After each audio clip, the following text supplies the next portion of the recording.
was up against, and we knew the niggas that was with him. Hashim came up in our crew out there. When Malcolm, grandson, that they was parading around, who did he say was his sheikh? My sheikh is Hashim Alauddin. Hashim come to our masjid. Right today, Hashim and Abdul Malik and them was having programs.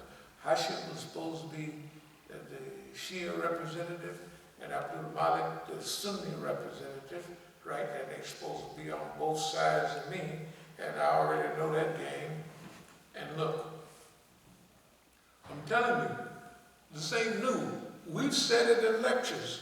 From the time our brothers started donating money to us, and the niggas had him surrounded, what did we do? Hey, you getting ready to go? Oh, okay. No, I know sometimes you gotta stretch. So here's what happened. Yeah, just have a seat. The reason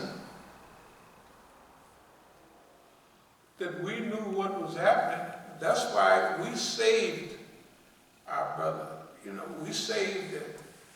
He would give us checks if he had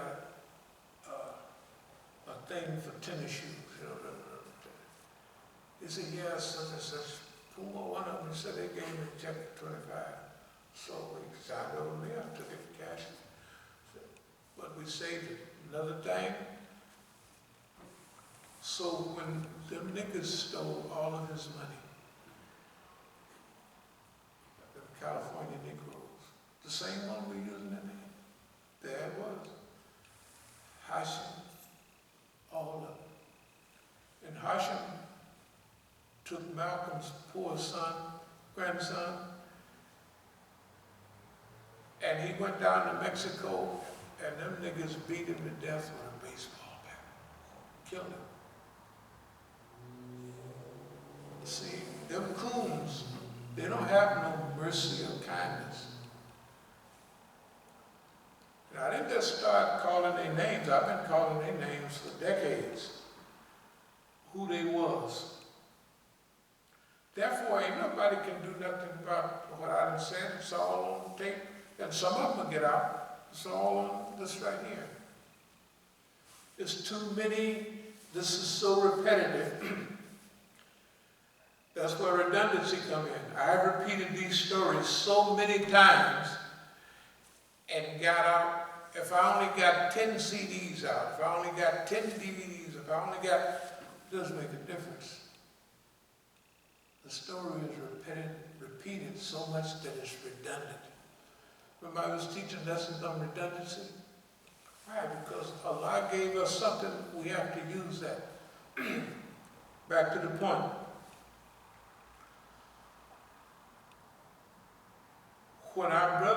When they stole all of his money, our famous basketball player friend, all the money he gave us, we gave it back to him. Why? We had a special account set aside for him. I don't know, did we ever talk about that?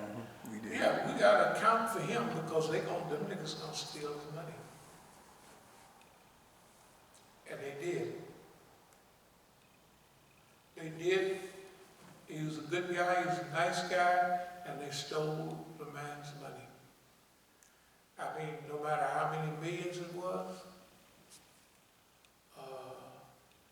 we would be talking and say, yeah, man, I had a $12,500 check come back the other day, and if somebody stole it, you know, like you have your checkbook, they stole a checkbook, filled it out. It's probably one of the white boys, and then the one of the Negroes, you know.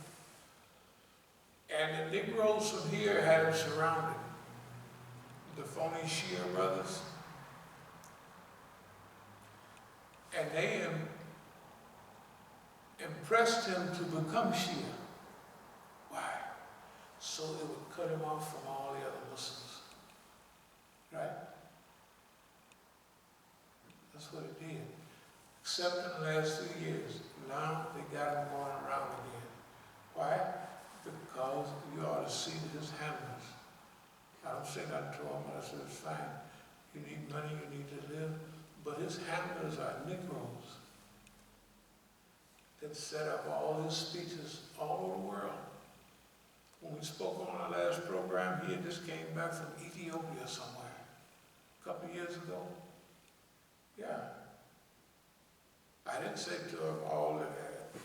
Them niggas, that nigga, that, it's all the police. I didn't say they're handling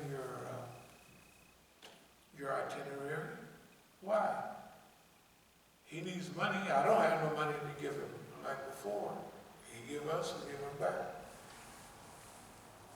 We're a miracle Negroes, right here. Don't make no difference what everybody says. We know what we're talking about, and we've been knowing what we're talking about. Why? Because we did our research before we got started. Well, while we're working, we have done our research, which goes over 50 years of research, and still in the game. So we have to be accurate. Why we have to be accurate? Because everything we say we done put it over the last 20 or 30 years has been on these, and you can play them back, right? You can listen and you can collaborate. Wait a minute, hold it. How is the forecasting ability? The ability to forecast the happenings and things that's a gift from Allah subhanahu wa ta'ala. So we've been high 90, 95% accurate. And nobody else has at all. We tell them, and I'll move the water close. We tell them, we told Imam, remember this? We said, hey, don't mess with Obama because he's going to double cross you. We'll try. So they did. The immigrants, right? Obama double crossed them. And what did we tell them? I said, from Tahrir Square and all that, remember, I'm telling you, the Negroes calling me from Tahrir Square and said, this is a revolution. And I'm telling them, there ain't no revolution. That's set up by a white man. You ain't having no revolution. Tahrir Square with all of them. And then at the same time, the subject of, I should mention to y'all, if you are new at this might not make a lot of sense. But if you've been listening all the time, it all makes perfect sense. And does this make sense what I'm saying now? Yes. It makes perfect sense because you listened to it for 30 years. Not to mention it's still current. If you think about it, yeah. What's going on now is, has a relationship to then. To then and now. Right. And remember, that was one of the main tricks. Longevity. They never had a people that lasts from one period that go through black nationalism, right? And they go through it fully immersed in it. And at the same time, going through black economics. And it all works. And at the same time, you evolve through all the liberation movements and the attitudes and the time, and then pretty soon you get to the Islamic liberation movement, And we see that many of our friends, not many, but some of our friends, I can think of two right now. One got out of the pen after 30, long time. The other went to the pen for been over 20 years now. Good God Almighty, it's been 22 years now. Now that's a long time in the prison. For us, we out here, so it don't seem like a long time. But the process that we're dealing with, our brothers at that time were not mature enough, or not, it's not maturity. They were not at the stage where they could live or put up with what we put up with. We've taken a assaults by Negroes, and we have before. I was telling one of the brothers here, don't waste your time fighting Negroes. Because the Negroes is only stooges for the white man. So go fight Zionists. Go fight white folks. Don't waste none of your time. We've lived that. You know what I mean? Not only that, I can hope to show you these knots on my hand. You remember what you said when you came to the hospital? I couldn't remember how to pray. I couldn't remember one thing. You remember what that was? Optimism. Optimism. I couldn't say nothing. That nigga was beat by other Negroes in his own city, and ain't nobody said nothing about that. Can you imagine? To this day, ain't nobody said nothing about it. But I said, optimism. You have to be optimistic. At the same time, Iranians was putting Mazia Hashimi, Hashimi. That's how you know she's the police, because they ain't saying nothing about their most famous speaker over the decades, right? It's no problem. What I'm saying is longevity. Being here a long time give you the time and the experience that's needed to go the distance. The thing that our movements have and our leaders, you need a certain, even when you know the game, you need a certain behavioral characteristics that will allow you to put up with what you have to go. So if you're a little arrogant, like one of our friends, a big leader, in his community, he didn't allow nothing that you to go on in his community. The same person told me in 1983, I said, man, this is beautiful. As-salamu alaykum everywhere. He said, they're not with me. What he was telling me, all them people are the police. Then why would he do anything to break the law and know that they're going to turn him over to the police if he know they're the police? It's not short-sightedness. It's like not having 100% control of yourself.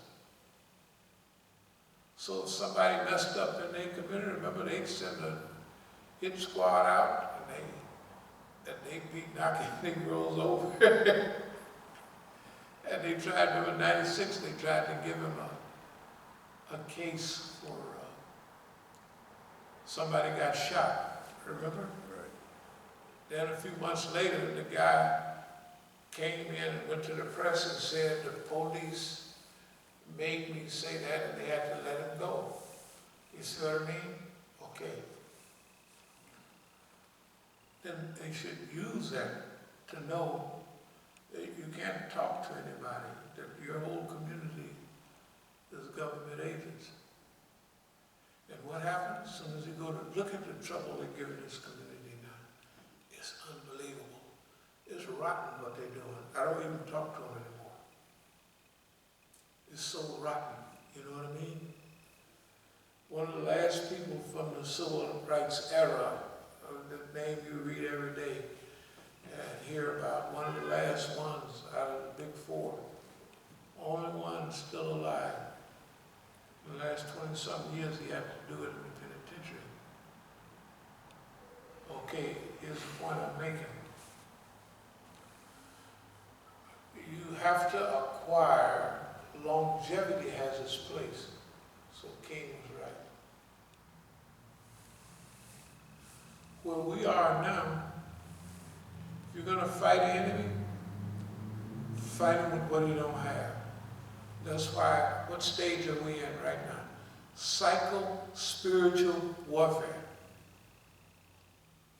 Mind and spirit. You don't have nothing, look at him in the news. The man running around with a chicken head cut off. Everybody laughing at the United States. It don't make no difference what they do. They laughing at him. And everything they do, push, remember, strategic alliance, Russia, right? Iran, Iraq, Syria, of course, later years, Yemen, Lebanon with Hezbollah, they forged a strategic alliance. I'm gonna move toward a close. Like right now, look at it.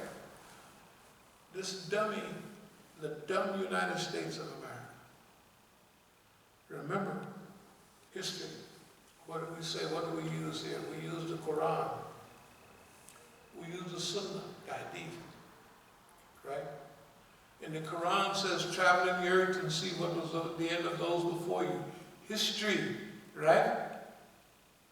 And number 4, our own experience, the Negro experience right here in America. And that's the combination. We go so far as to say that's why nobody has gotten this far. Because nobody tried.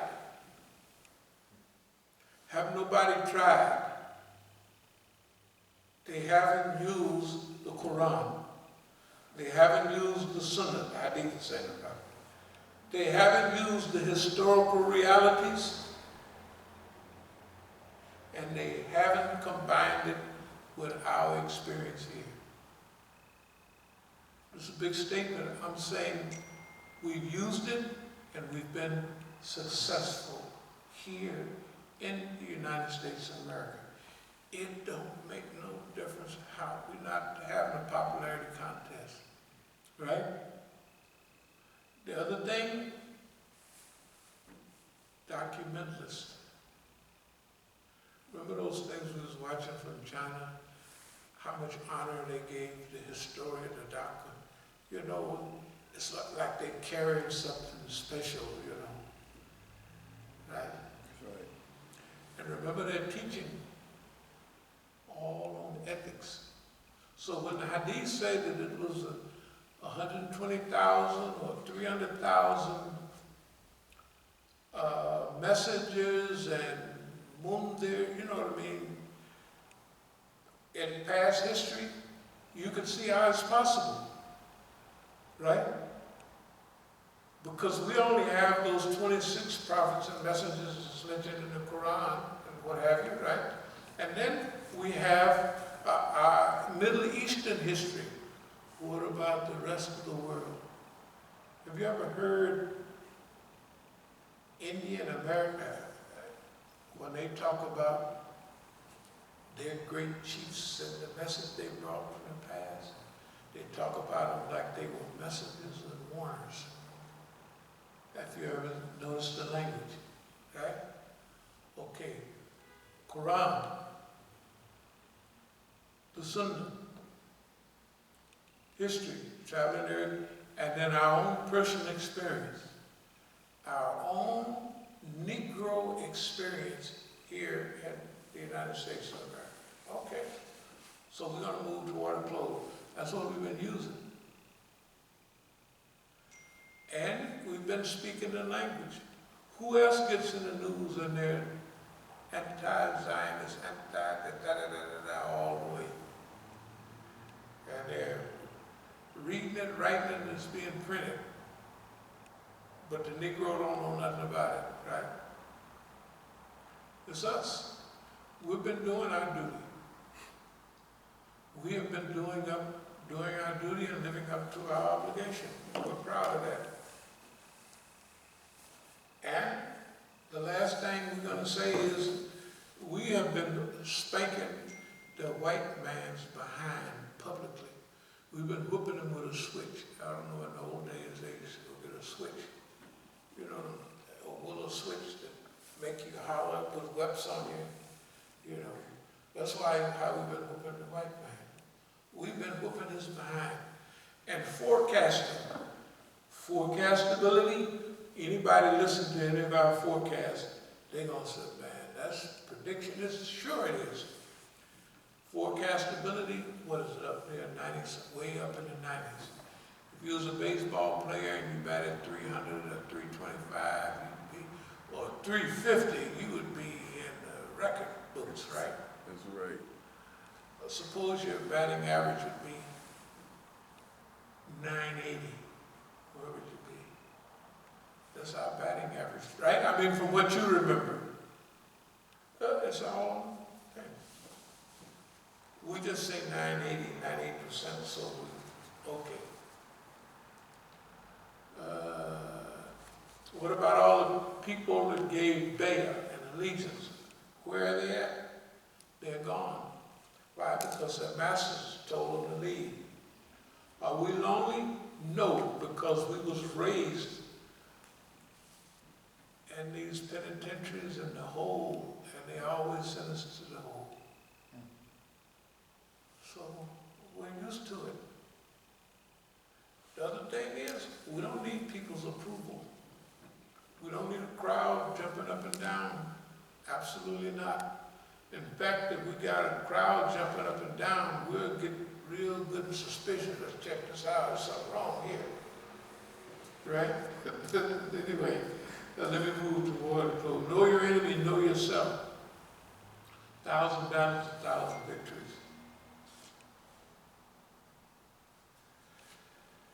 We have a statement here about the Grand Inquisitor during ancient times, not ancient times. They used to have, well, it was in Spain, when the Muslims got put out of Spain. The Muslims and then, all of us. So it was the Arabs and then the Jews too, they got put out with us because they cooperated with us in the administration and everything. So they had a person called the Grand Inquisitor, and he would inquire about your religion. He was called the Grand Inquisitor. He was inquiring about Islam and all that stuff, you know what I mean? And if you believed in any of that stuff, And you have to have the right answer or you was in plenty of hot water. So we had a reverse policy. Everything they did to other people publicly in front of everybody, we call it the grand jury type thing. But we have proposed questions before the public over the last decades. So we have operated as the Grand Inquisitor of the system. In everything we've inquired about, they failed. Everything they aimed to. And now, the rise and fall of nations, look, anybody that don't know, the United States is falling now is a dummy.